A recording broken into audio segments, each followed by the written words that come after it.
Al-Jazariyah, bahwa beliau mengatakan tingkatan dalam membaca Quran itu ada 3, yaitu yang pertama lambat, sedang, cepat, at-tahqiq, at-tadwir, kemudian al-hadr, bacaan cepat.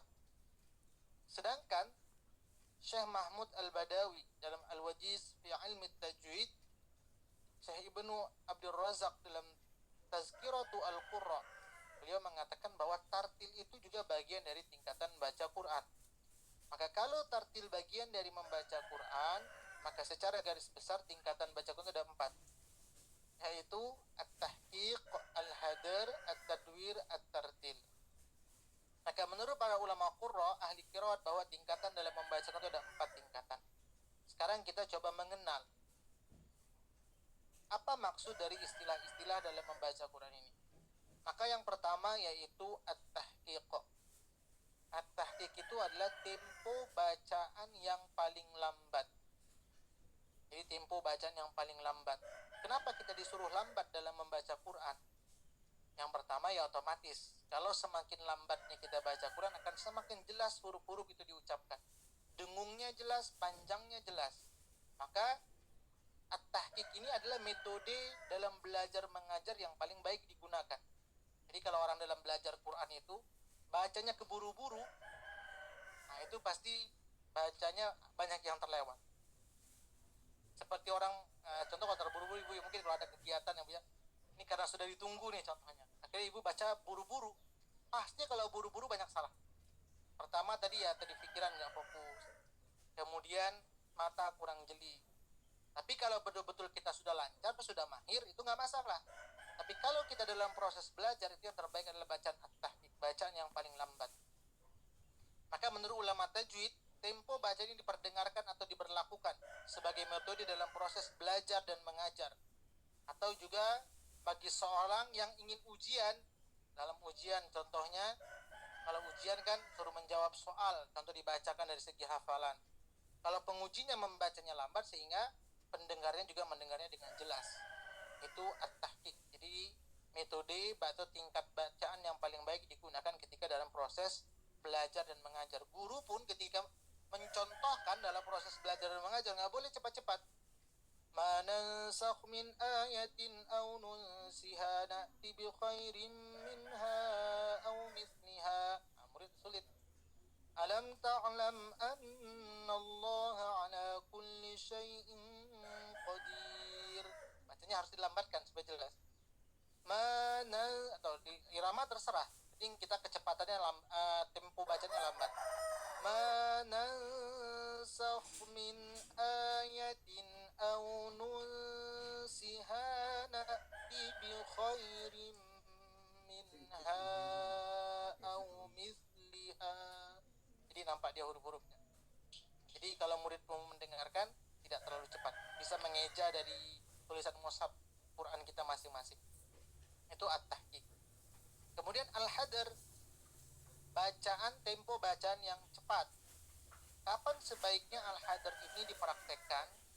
Yang pertama bisa kita praktekkan kalau bacaan Quran kita sudah lancar, contoh dalam tadarus Quran, contoh khataman di bulan Ramadan, maka kita boleh bacanya cepat, tapi syaratnya harus lancar. Kalau nggak lancar, bacanya masih terbata-bata, dipaksakan lancar, itu nanti pasti banyak yang ditabrak tajwid. Itu yang pertama. Jadi kalau kita baca ada target, mengejar target satu hari sekian juz kita baca, boleh baca cepat. Kemudian kapan lagi al-hadr ini bisa dipraktekkan? Ketika seorang mengimami contoh sholat tarawih yang memang ayatnya itu panjang, satu malam satu juzuk, itu boleh kita praktekkan al-hadr, bacaan cepat. Tapi kalau bacaan hanya 8 rakaat yang dibaca pendek-pendek, ya bawanya santai saja supaya lebih menikmati sholat. Tapi kalau al-hadr ini contoh satu malam satu juz, imamnya baca lambat, nah itu makmumnya bisa nggak betah, bisa lari, belum selesai sholat semuanya udah pada bubar. Maka seorang imam itu harus mengerti keadaannya, makmum bagaimana. Jadi kalau sholat tarawih bisa baca cepat. Ma nansakh min ayatin aw nunsiha na'ti bi khairin minha aw mithliha. Alam ta'lam anna Allah ala kulli syai'in qadir. Alam ta'lam anna Allah lahu mulkus samawati wal ard wa ma lakum min dunillahi min waliyyin wala nasir. Atau tadi kalau kita tadarusan baca sendiri, contoh mau khatam satu hari satu juz. Jadi langsung seperti itu tingkatannya. Am turiduna an tas'alu rasulakum kama su'ila Musa min qabl wa man yatabaddalil kufra bil imani faqad dhalla sawa'as sabil. Tapi syaratnya tajwidnya harus dijaga. Yang ketiga itu at-tadwir. At-tadwir itu bacaan yang sedang, tidak terlalu cepat, tidak terlalu lambat. Kapankah sebaiknya bacaan at-tadwir ini dibacakan? Yang pertama, bisa ketika seorang imam dalam memimpin sholat wajib maghrib bisa subuh, maka boleh kita baca at-tadwir ini. Atau mungkin dari seorang ustadz yang berceramah, kemudian dia ingin membacakan tidak terlalu lambat, tidak terlalu cepat ketika membacakan ayat. Nah, bisa juga at-tadwir. Jadi bacanya sedang. Ma nansakh min ayatin aw nunsiha na'ti bi khairin minha aw mithliha alam ta'lam anna Allah ala kulli syai'in qadir. Alam ta'lam anna Allah lahu mulkus samawati wal ard wa ma lakum min dunillahi min waliyyin wala nasir. Jadi sedang. Jadi kalau dibawa dalam salat maghrib bisa subuh, makmum pun masih bisa menikmati bacaan imam. Enggak lambat sekali juga, makmumnya enggak bosan. Tidak cepat sekali juga, jadi makmum bisa menikmati. Nah, itu at-tadwir sebaiknya dipraktekkan dalam sholat imam, seorang imam. Atau tadi mungkin seorang ustadzkah berceramah atau ustazah, maka dia membacakan ayatnya jangan terlalu lambat sekali juga, jangan terlalu cepat sekali. Itu tempo bacaan at-tadwir. Nah, di mana kita bisa dengarkan? Contoh seperti at-tahqiq ini, kalau dalam itu bisa dalam mujawad atau tilawah yang pakai irama, atau juga dia masuk seperti Syekh Mahmud Uqlil Khusairi, ini bacanya lambat. Al-Hadar ini seperti Syekh As-Sudais, bacanya cepat. At-tadwir ini seperti Syekh Al-Khomidi atau Syekh Al-Matrud, itu bacanya sedang. Sedangkan at-tartil ini bagaimana? Sebagian ulama mengatakan at-tartil ini tempo bacaan sedang, sebenarnya sama seperti at-tadwir. Tapi sebagian ulama yang lain mengatakan bahwa tartil ini bukan tempo bacaan, tapi adalah hak bacaan yang harus dipenuhi dari setiap tingkatan bacaan. Baik dia pada bacaan yang lambat, baik dia pada bacaan yang cepat, baik dia pada bacaan yang sedang. Maka pada tingkatan lambat, sedang maupun cepat ini harus ada tartil di dalamnya. Maka apa itu pengertian dari tartil? Wa huwal qira'atu bitu'adatin wa tumi'nanin wa ikhraju kulli harfin min makhrajihi ma'a i'ta'ihi haqqahu wa mustahaqqahu. Itu bacaan perlahan-lahan dan jelas, mengeluarkan setiap huruf dan makhrajnya. Maka tadi dia mengatakan tartil bacaan sedang. Tapi sebagian lain mengatakan tartil itu adalah hak yang harus dipenuhi dari setiap bacaannya, sifat-sifatnya, kemudian memahami maknanya. Maka bacaan ini adalah bacaan yang paling bagus. Kenapa? Karena memang Quran diturunkan secara tartil. Warattalnahu tartila, dan kami membaca secara tartil. Maksud tartil adalah bertajwid. Maka ketika kita baca cepat harus perhatikan tajwidnya. Ketika baca lambat perhatikan tajwidnya. Ketika baca sedang perhatikan tajwidnya. Maka tartil ini bisa masuk ke dalam 3 tingkatan bacaan ini. Maka adapun mengatakan tartil bukan termasuk tingkatan tempo membaca Quran, melainkan sifat yang mesti dijaga bersama dengan ketiga tingkatan yang telah diuraikan. Jadi dengan tempo apapun kita membaca Quran, wajib ada tartil di dalamnya. Itu tadi yang saya katakan bahwa tartil adalah pengertian dari tajwid. Membaca dengan tartil yaitu membaca dengan pemahaman dan tadabbur sambil menyempurnakan hak dan mustahak huruf dari makhraj dan sifatnya. Karena Al-Quran diturunkan untuk dipahami, ditadabburi dan diamalkan. Jadi intinya kita mengetahui bahwa tempo tingkatan dalam membaca Quran itu ada 3, lambat, sedang, dan cepat. Dan setiap tempo itu harus menjaga tajwidnya. Jangan kita pengen cepat tapi tajwidnya dilanggar. Lambat sekalipun mendayu-dayu terlalu berlebihan juga, tapi berlewat kadar tajwidnya juga nggak boleh. Itu yang harus diperhatikan. Maka itulah pentingnya kita bertalaki, mendengarkan kepada guru, sehingga dengan tempo bacaan kita ini seberapa panjang dengung matnya atau dengungnya kadarnya, sehingga kita bisa merasakan, oh kalau baca saya secepat ini, seperti ini kadar matnya atau dengungnya. Jadi perlu rasa. Jadi bertalaki itu adalah mentransfer rasa. Sebentar saya izin Ibu.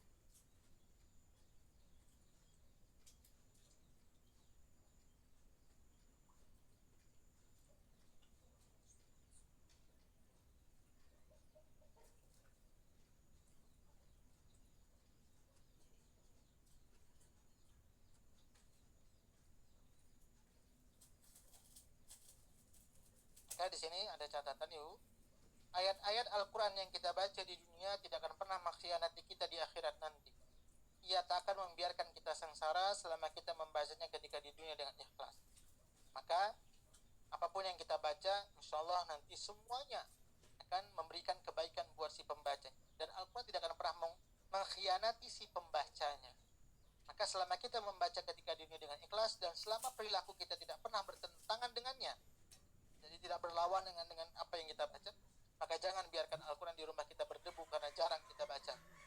Ambillah ya, bersihkan dan tekankanlah mulai saat ini kita akan berusaha untuk terus membaca dengan istiqamah. Semoga di akhirat nanti kita mendapatkan cahaya dan kemuliaan dari setiap ayat, setiap surah, setiap juz, setiap usaha yang kita perjuangkan agar kita setiap harinya bisa membaca Quran. Silakan, sampai di sini ada pertanyaan Ibu yang berkaitan dengan tingkatan di dalam membaca Quran. Jadi kalau Ibu dengar, tadi kenapa dia bacanya cepat sekali? Boleh saja cepat, asalkan tajwidnya dijaga. Kalau sudah cepat seperti mungkin video-video viral itu ada imam tarawih cuma 7 menit, bacanya seperti orang kumur-kumur, Allahu Akbar, itu sudah keluar dari kaidah tajwid, maka tidak diperbolehkan. Dengarnya seperti sarang lebah, ujung-ujungnya Allahu Akbar, itu nggak boleh saja. Hanya dengar min gitu saja, ujungnya saja. Maka itulah yang namanya bacaan Quran itu punya aturan dalam membaca. Silakan, sampai sini ada pertanyaan. Ya, dari segi sholat juga kita harus tumakninah, menikmati setiap gerakan sholat kita. Ustaz, Ya, Bu Erni. saya kadang-kadang nggak ngerti Ustaz, misalnya sholat di masjid atau surau gitu Ustaz. Saya sampai kadang-kadang praktekin sendiri, orang sholat cepet banget. Misalnya saya dengan sebelahnya saya takbiratul ihramnya sama-sama, tapi saya baru separuh selesai, sudah salam. Kadang-kadang saya berpikir, apa saya bacanya lelet banget ya? Apakah yang sebelah bacanya cepet banget? Tapi saya coba Ustadz untuk dicepetin, malah jadi gak keru-keruan gitu loh Ustadz. Jadi yang pertama gini Bu, kita nggak tahu apakah dia hanya baca rukunnya saja tanpa baca iftitah dan ayat, hanya Al-Fatihah, nggak ngerti Bu. Kalau dia mungkin ingin sempurna dari bacaannya, maka ya iftitah, Al-Fatihah tambah surah, berarti kan 3 tuh. Ketika dia mungkin hanya baca Al-Fatihah saja langsung takbir Al-Fatihah, ya sholatnya tetap sah. Tapi secara keutamaan dia kurang sempurna, tapi sholatnya tetap diterima karena rukunnya terpenuhi baca Al-Fatihah. Kalau kayak misalnya sama-sama di posisi ruku Ustadz, atau sujud gitulah, saya baru baca Subhana Rabbiyal A'la sekali, dia udah berdiri gitu loh Ustadz. Jadi saya yang lemot, atau seharusnya memang harus cepat seperti itu yang Ustadz tadi, tingkatan bacaan ada lambat, sedang, cepat, seperti itu gitu loh Ustadz. Jadi satu kali saya pernah coba, saya harus cepat juga, saya pengen tahu secepat apa bacaan saya nggak bisa Ustadz. Jadi apakah saya memang nggak tartil seperti itu atau gimana? Gimana cara menyikapinya? Apakah saya memang lelet membacanya atau saya harus cepatkan seperti yang pada umumnya dilakukan? Terima kasih. Nah, yang pertama kata para ulama, seberapakah ukuran seseorang itu yang dikatakan tumakninah? Kan tumakninah gerakan itu ya. Kalau seandainya seseorang setiap gerakan itu ketika mengucapkan subhanallah, contoh nih ukurannya. Bu, ini ruku. Ketika ruku itu sudah subhanallah, kemudian gerak i'tidal, subhanallah. Turun lagi sujud subhanallah. Ketika seseorang bisa mengucapkan subhanallah tolak ukur, yang itu sudah dikatakan tumakninah. Jadi kalau dia tadi bacanya subhanallah a'la wa bihamdi, subhanallah a'la wa bihamdi, subhanallah a'la wa bihamdi. Kalau orang baca subhanallah sudah lebih dari itu ukurannya, maka dia sudah masuk kategori tumakninah. Baik. Ya kalau kita ingin bacanya lebih lambat, karena kan kita sujud dianjurkan untuk lama, i'tidal, ruku, karena kan setiap gerakan itu ada keutamaan dari segi spiritual, dari segi kesehatan. Contoh seperti yang kemarin itu, semakin lama kita sujud, maka darah itu akan semakin lama mengalir ke otak. Maka orang yang sempurna secara gerakan sholat, maka dia akan lebih sehat. Kalau dilihat dari segi kesehatannya. Karena memang gerakan sholat itu adalah gerakan yang dipakai oleh seluruh agama atau apapun ketika orang memuliakan sesuatu. Contoh ada orang yang ingin memuliakan raja dengan merendahkan kepalanya. Kita ada merendahkan.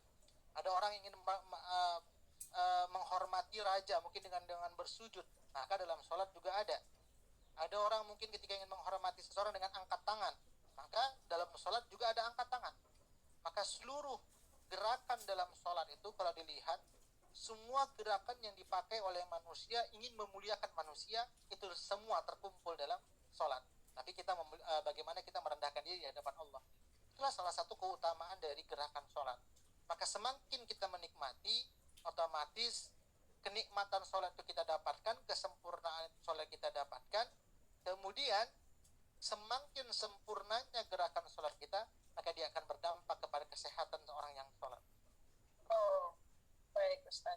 Ustaz tadi yang Ustaz bilang yang tidak mengikuti rukun bacaannya, kalaupun hanya Al-Fatihah saja sudah sah. Apa itu berlaku untuk sholat fardu juga atau hanya sunnah? Ya, fardu dan sunnah. Oh, baik. Ya. Baik. Seperti itu. Baik, Ustaz. Terima kasih. Jadi tolak ukurnya, kalau ibu lihat temannya baca gerakannya cepat sekali, kalau kita ukur kira-kira kita mengucapkan subhanallah itu masih terucap, maka itu sudah masuk tolak ukur tumanina. Baik, Ustaz. Ya, ibu. Ada lagi, Bu?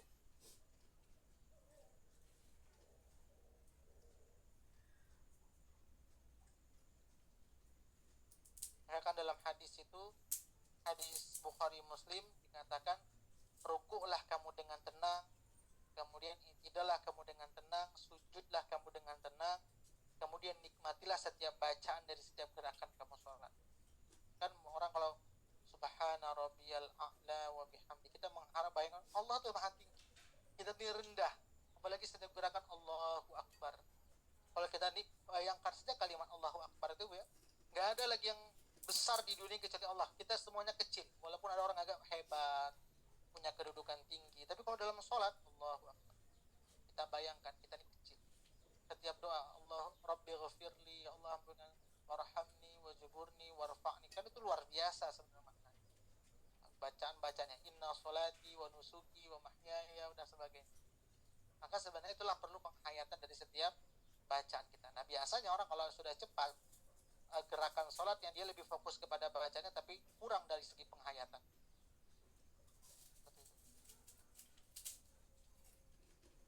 Allah, mudah-mudahan kita juga bisa berusaha lebih menikmati sholat kita.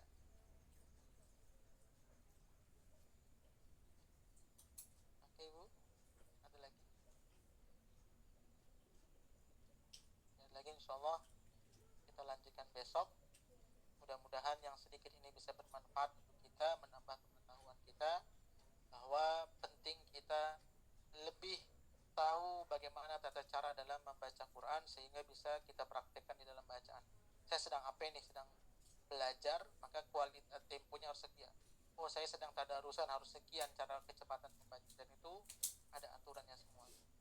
Mudah-mudahan yang sedikit ini bisa bermanfaat untuk kita semuanya. Kita tutup dengan doa. Nanti mungkin kalau ibu ada yang belum baca, boleh setelah ini baca.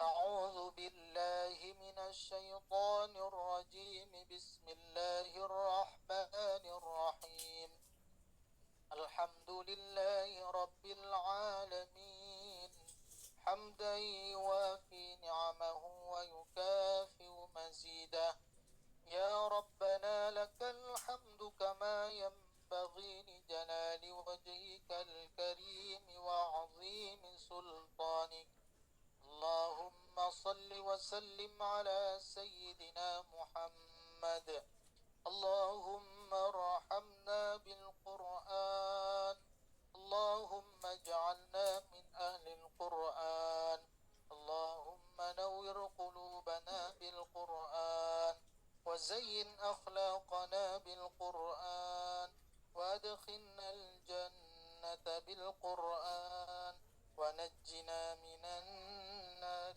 بالقرآن